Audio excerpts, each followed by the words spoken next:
말씀은 구약 성경 945페이지, 구약 성경 945페이지, 잠언서 30장 7절부터 9절까지 봉독합니다. 내가 두 가지 일을 주께 구하였사오니 내가 죽기 전에 내게 거절하지 마시옵소서. 곧 헛된 것과 거짓말을 내게서 멀리 하옵시며 나를 가난하게도 마옵시고 부하게도 마옵시고 오직 필요한 양식으로 나를 먹이시옵소서. 혹 내가 배불러서 하나님을 모른다 여호와가 누구냐 할까 하오며 혹 내가 가난하여 도둑질하고 내 하나님의 이름을 욕되게 할까 두려워함이니이다. 아멘.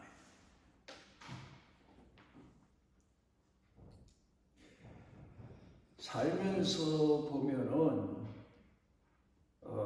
자연이 사람보다 더 계절에 민감한 것 같습니다. 그래서 자연은 하나님의 창조 이후로 하나님 말씀에 순종하듯 계절에 순응하면서 지금까지 지내옵니다. 며칠 전에는 들판을 가다가 금년엔 왜 그렇게 비가 많이 오는지, 비가 많이 쏟아져서 농작물이 입은 피해가 예년보다 더한 것 같습니다. 논 있는 곳을 지나가다 보니까 쓰러져 있는 벼들이 참 많습니다. 그러면서 이런 생각을 해봤습니다. 저 자연은 저 논에 쓰러져 있는 벼들의 기도 제목은 뭘까 생각을 해봤습니다. 아마도 빠른 시일 내에 당장이라도 일어나서 여물어 가는 알곡을 더 잘 단단하게 채워서 주인이 올 때 칭찬받고 싶은 마음이 아닐까. 나를 일으켜 주시고 내 알곡이 채워져 가게 하옵소서. 그게 아마 저 쓰러져 있는 벼들의 기도 제목이 아닐까 그렇게 생각해 봅니다. 거기에는 벼만 있는 게 아니고 흔히들 말하는 돌피, 밭으로 말하면 가라지, 이런 곡식들은 아마 가을이 오고 날씨가 선선해질수록 심판이 가까운다는 사실을 알고 두려운 마음을 아마도 가지고 있지 않을까. 이 밭의 주인이 봄부터 밭을 가꿀 때에 거기 있었고 거름을 줄 때에도 거기 있었고 주인이 밭을 돌아볼 때에도 거기 숨어 있었는데 이제 주인이 와서 곡식을 거두어 드리고 타작을 했을 때 가라지로 쭉정이로 그리고 쓸모없는 것으로 주인에게 발견될 그런 풀들은, 그런 곡식들은, 그런 쭉정이들은 어떤 두려운 마음을 가질까 이런 생각을 해봤습니다. 오늘 우리의 기도 제목이 뭘까 우리가 한번 돌이켜 생각을 해봐야 됩니다. 우리는 지금, 나는 지금 어떤 계절을 살고 있나? 봄의 계절을 살고 있나? 여름의 계절을 살고 있나? 초가을의 계절을 살고 있나? 가을 중반의 계절을 살고 있나? 이제 늦가을을 살고 있나? 나 자신의 나이에 비추어서 내가 어떤 계절을 살고 있으며 내가 이때 하나님 앞에 어떤 기도를 드려야 될까? 어떤 기도에 집중해야 될까? 어떤 마음을 하나님 앞에 쏟아 부어야 될까? 우리가 깊이 이 계절에 생각을 해봐야 될 겁니다.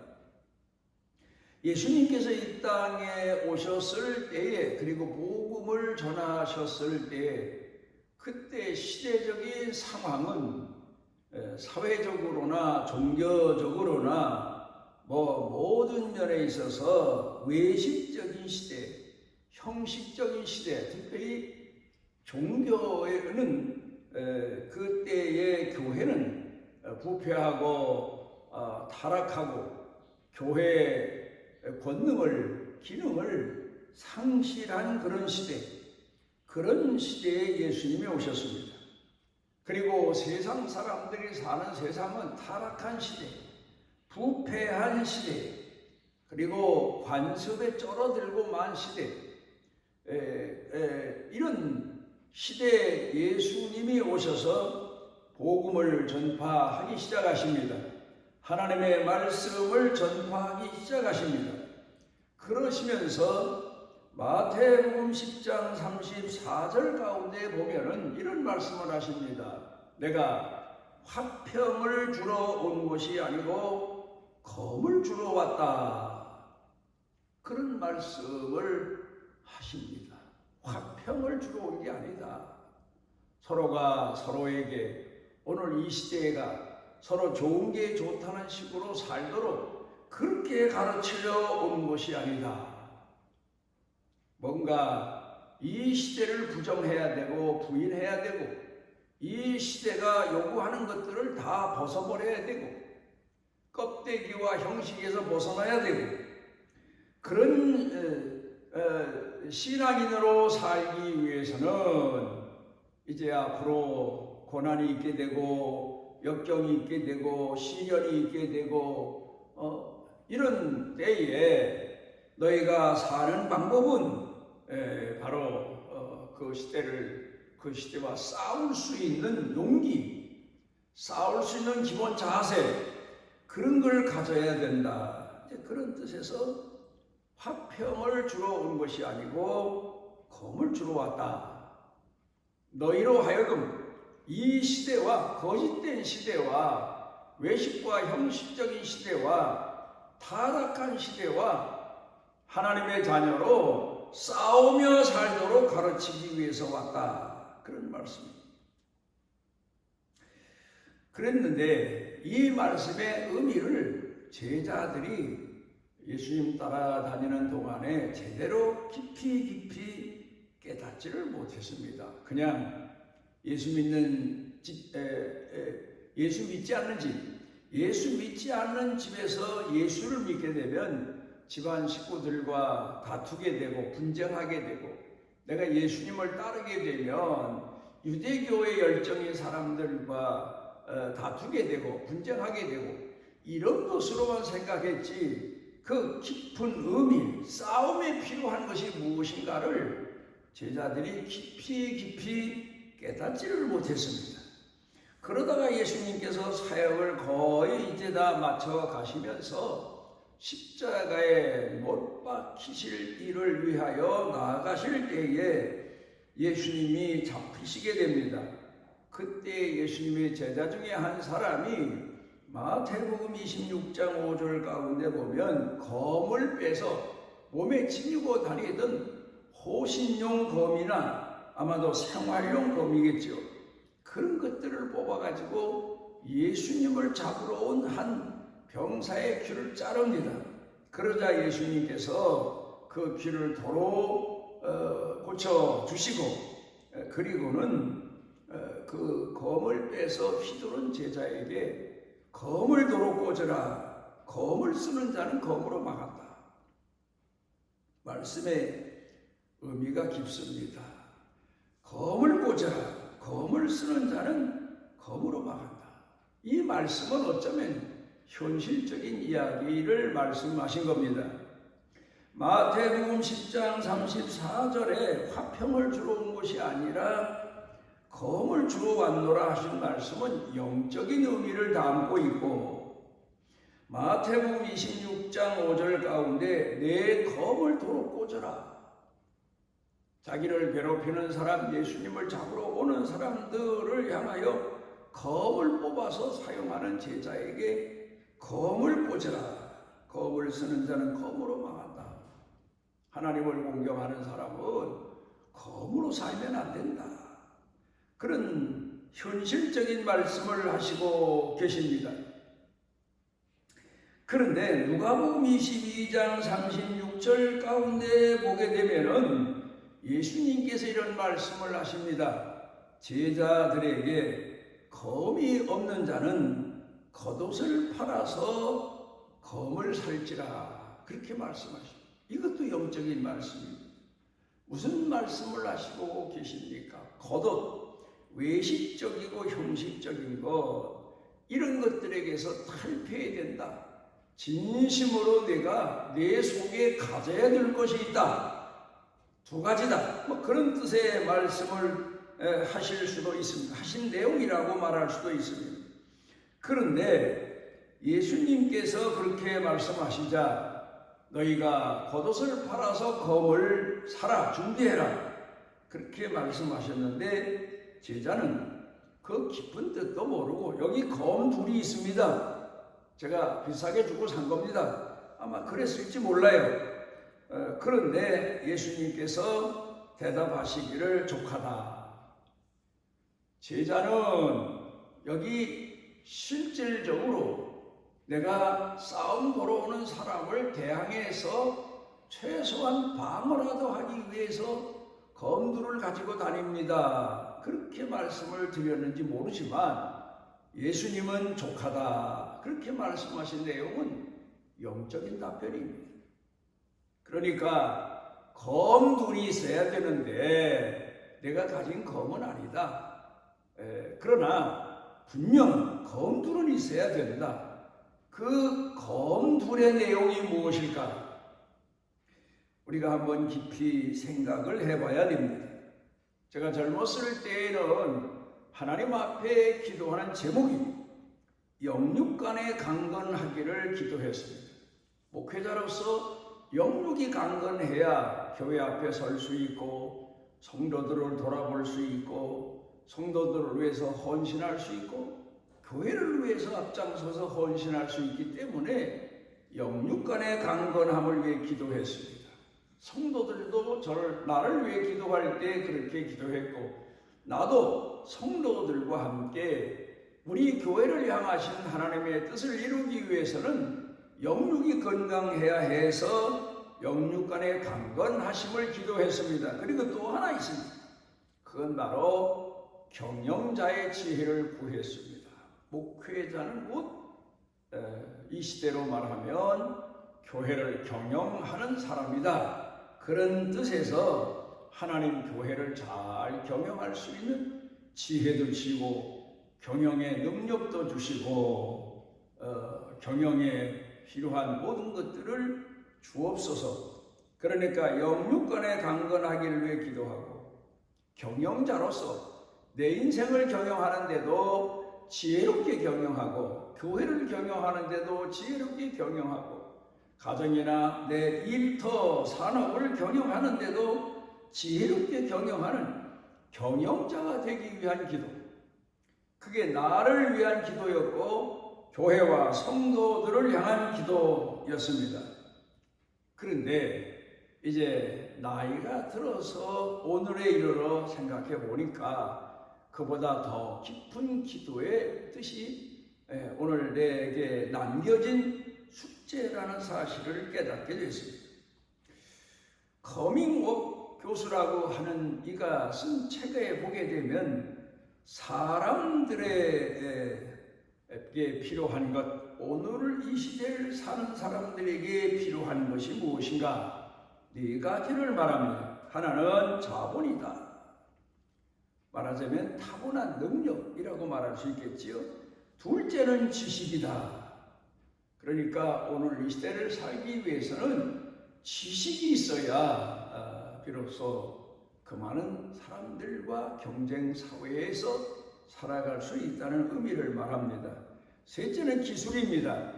아무리 지식이 많다 하더라도 적응할 수 있는 기술력, 어쩌면 적응력, 이런 것이 필요하고 그래야만 비로소 이 시대를 살아갈 수 있다는 의미를 말합니다. 넷째는 열정입니다. 도전적인 정신. 내가 아무리 타고난 재능이 뛰어나고 내가 아무리 노력해서 많은 지식을 얻고 그리고 기술력을 가지고 있다고 해도 열정이 부족해서 성공에 이르지 못하는 그런 경우가 많다는 겁니다. 그런데 이런 네 가지의 조건은 자본, 지식, 기술, 열정 이런 것들은 성공에 필요한 조건으로서 2%밖에는 안 된다. 그리고 나머지 98%가 있는데 그게 바로 두 가지다. 그렇게 말하고 있습니다. 그게 뭔가 하면은 하나는 시간이요, 또 하나는 우선순위다. 그러니까 여기서 말하는 것은 자기 자신에게 정해진 기간을 아는 것, 시간의 중요성을 아는 것, 세월의 중요성을 아는 것, 그리고 또 하나는 집중하는 것, 최선을 다하는 것. 이제 그걸 이야기하고 있습니다. 오늘 성경 본문 30장 8절 가운데 보면은 이렇게 성경 본문 기자가 말하고 있습니다. 곧 헛된 것과 거짓말을 내게서 멀리 하옵시며 그리고 나를 가난하게도 부하게도 마옵시고 오직 필요한 양식으로 먹이시옵소서. 그렇게 하나님 앞에 기도합니다. 이 내용을 분석해 보면은 두 가지입니다. 하나는 헛된 것과 거짓말을 내게서 멀리 하옵시며, 이 말씀의 의미는 진실입니다. 나로 하여금 진실하게 하여 주옵소서. 이건 우리 성도들의 기본적인 기도 제목이 되어야 됩니다. 어느 때든지 진실하게 하옵소서. 어느 사람 앞에서도 진실하게 하옵소서. 하나님 앞에서도 사람 앞에서도 어느 생활 가운데서도 진실하게 하옵소서. 그리고 내 마음가짐도 진실하게 하옵소서. 우리 그리스도인에게 있어서 진실의 참 핵심이 뭡니까? 하나님의 말씀입니다. 그러니까 하나님 말씀이 곧 내 마음의 소원이 되고 내 마음의 양식이 되고 내 마음의 모든 지혜가 되고 삶의 전부가 되게 해 주시옵소서 하는 기도 내용입니다. 자칫 세상을 살다 보면, 정치를 하다 보면, 나라를 통치하다 보면, 사람들 앞에 서다 보면 나를 더 잘 보이기 위해서 헛되고 거짓된 것에 미혹을 받을 수 있습니다. 스스로.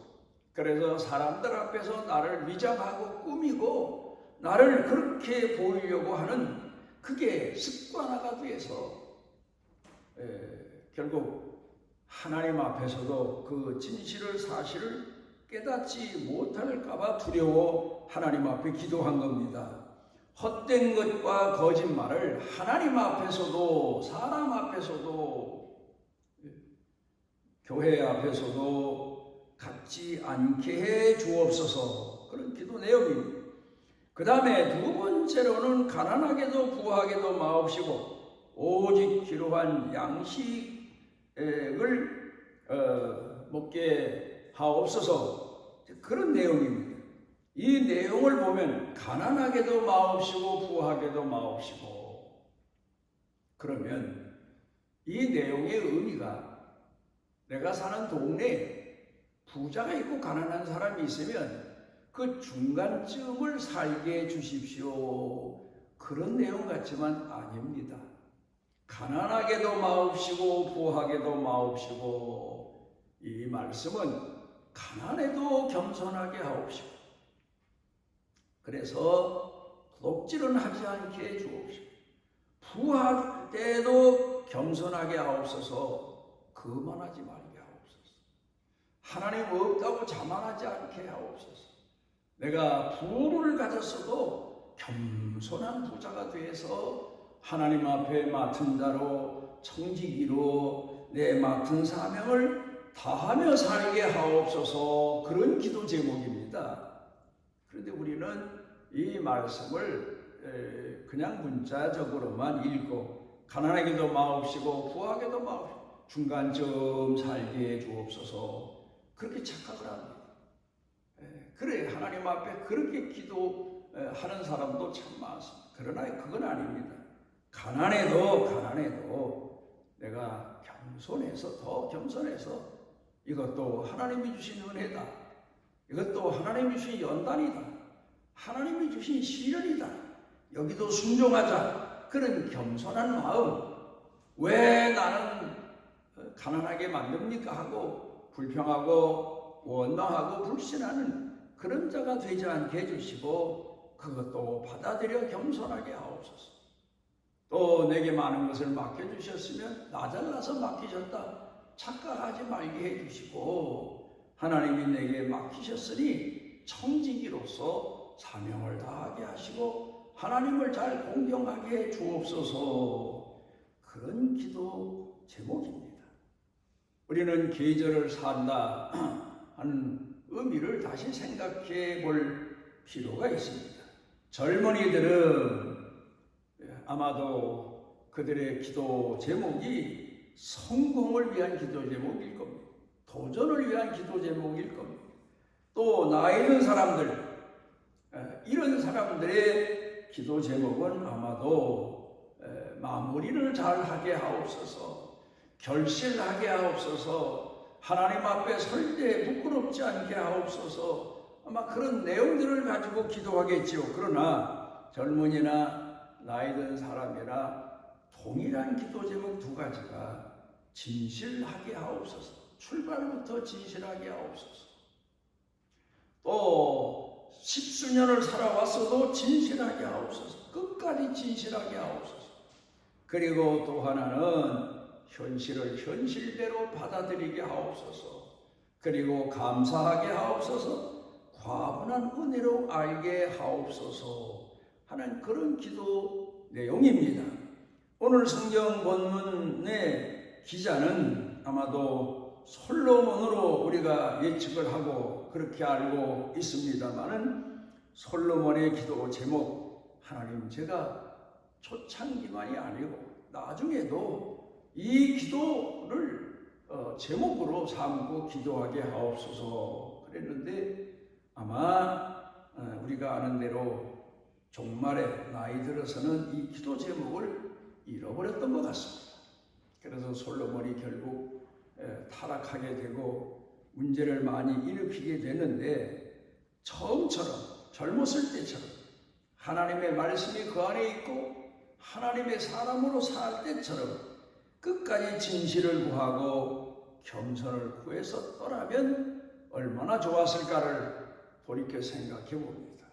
오늘도 우리가 하나님 앞에 이제도 진실하고 처음도 진실하고 또 마지막도 진실하고 처음도 겸손하고 마지막도 겸손한 이런 신앙인이 되기 위한 기도를 끊임없이 하나님 앞에서 드리는 성도들 모두가 되시기를 바랍니다.